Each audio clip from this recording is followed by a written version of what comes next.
Readers are leaders. Dr. Martin Luther King. Where do we go from here? Chaos or Community. Written in 1967 in Jamaica. We've been reading one page daily. We are up past page 40-something. And I will find it momentarily. We're going to read our page today for your hearing. I'm on page 49, but I am believing that we are a little further than page 49.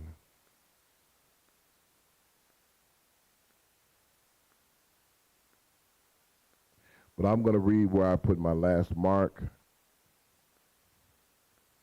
which is on page 49. Black power. Black power is an implicit and often explicit belief in black separatism. Notice that I do not call it black racism. It is inaccurate to refer to black power as racism in reverse, as some have recently done. Racism is a doctrine of the congenital inferiority and worthlessness of a people. You all are not ready for Dr. Martin Luther King, not even on your best day.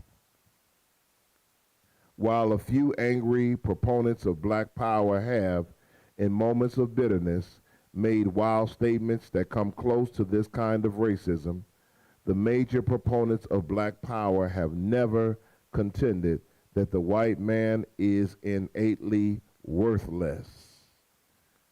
Yet behind black power's legitimate and necessary concern for group unity and black identity lies the belief that there can be a separate black road to power and fulfillment. Few ideas are more unrealistic. Y'all better work with King. There is no salvation for the Negro through isolation. One of the chief affirmations of black power is the call for the mobilization of political strength for black people. But we do not have to look far to see the effective political power for Negroes cannot come through separatism. Granted, there are cities and counties in the country where the Negro is in a majority. There are so few that concentration on them alone will still leave the vast majority of Negroes outside of the mainstream of American political life.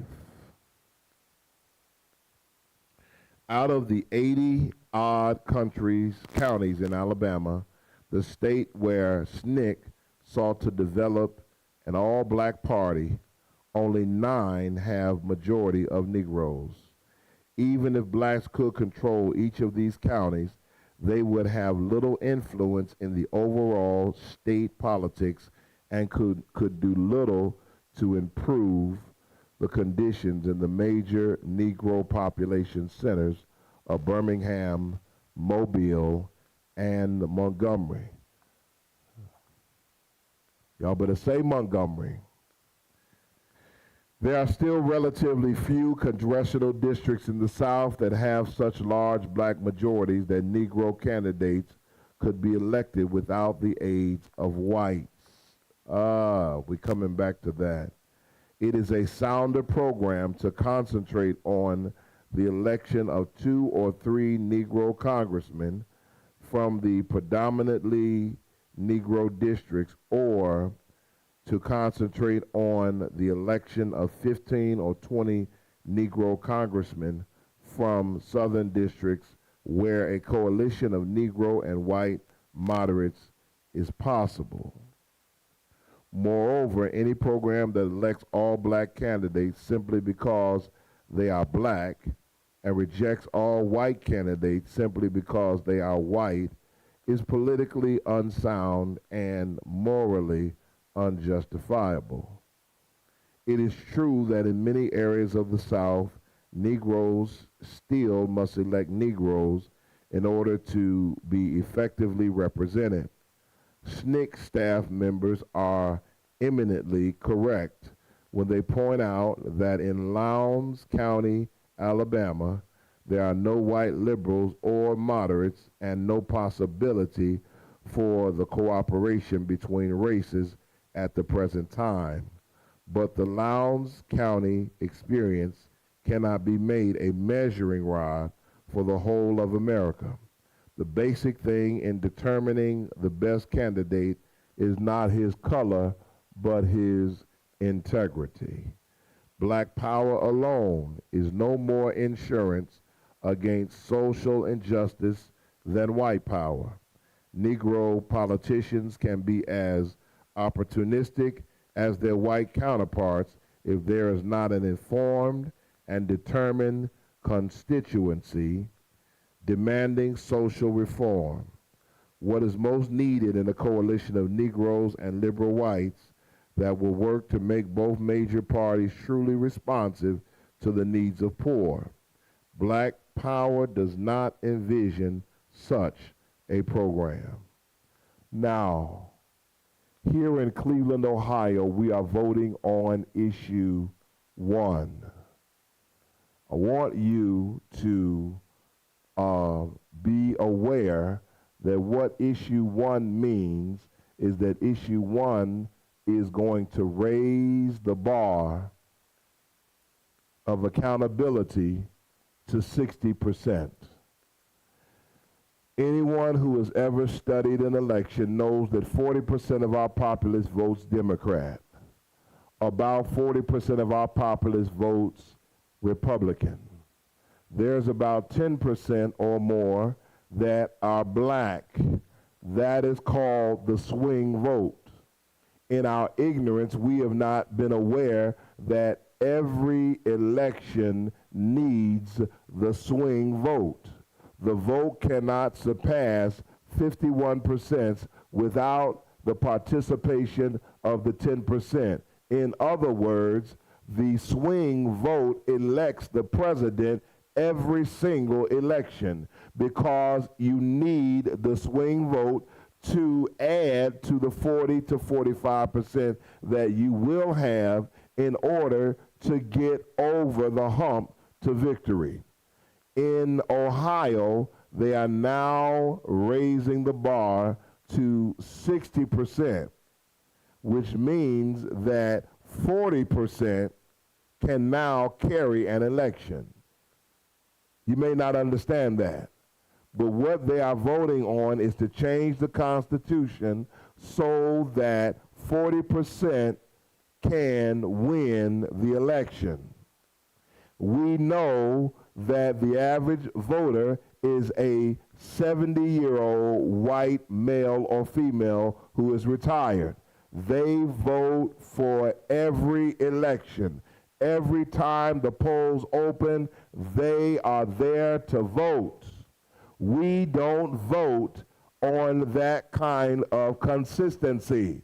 We vote for the big elections, but the midterm elections, the issues, the levies, we often do not vote for. In Ohio, they are attempting to pass a legislation that says effectively that 40% of the vote can carry the day. The bar is raised now to a lack of participation of acceptability of 60%. And therefore, they are eliminating the swing vote. They are eliminating majority vote. And that, my friend, is not American. I am wondering how they got it on the ballot. But once again, when we read this book, everything has changed, yet nothing has changed. There's nothing new under the sun. The racists and those that seek to maintain power and to control the lives of the poor and expand poverty are just as determined today as they were in 1967 and before. Do not be uninformed. Do not be fooled. And please, please, please go and vote no on this small constituency's effort to rob you of the power of your swing vote. Nothing new under the sun. Thank you for joining us for reading this Dr. Martin Luther King's book, One Day at a Time. We were on page 50. We've read 50 pages, one day at a time. 50 days we've come together to read this book. 50 days we've dropped ideas of revolution in your mind. 50 days we have hoped that you are doing more than just surviving. 50 days we have tried to convince you and show you that there's nothing new under the sun, and that the same devil that we've been fighting in this country since before we arrived is still alive and well and active. For 50 days we have tried to impress upon you and your thought and your heart that it is time for a revolution. When?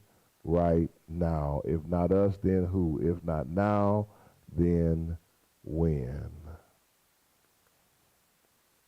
God bless you. Join us again.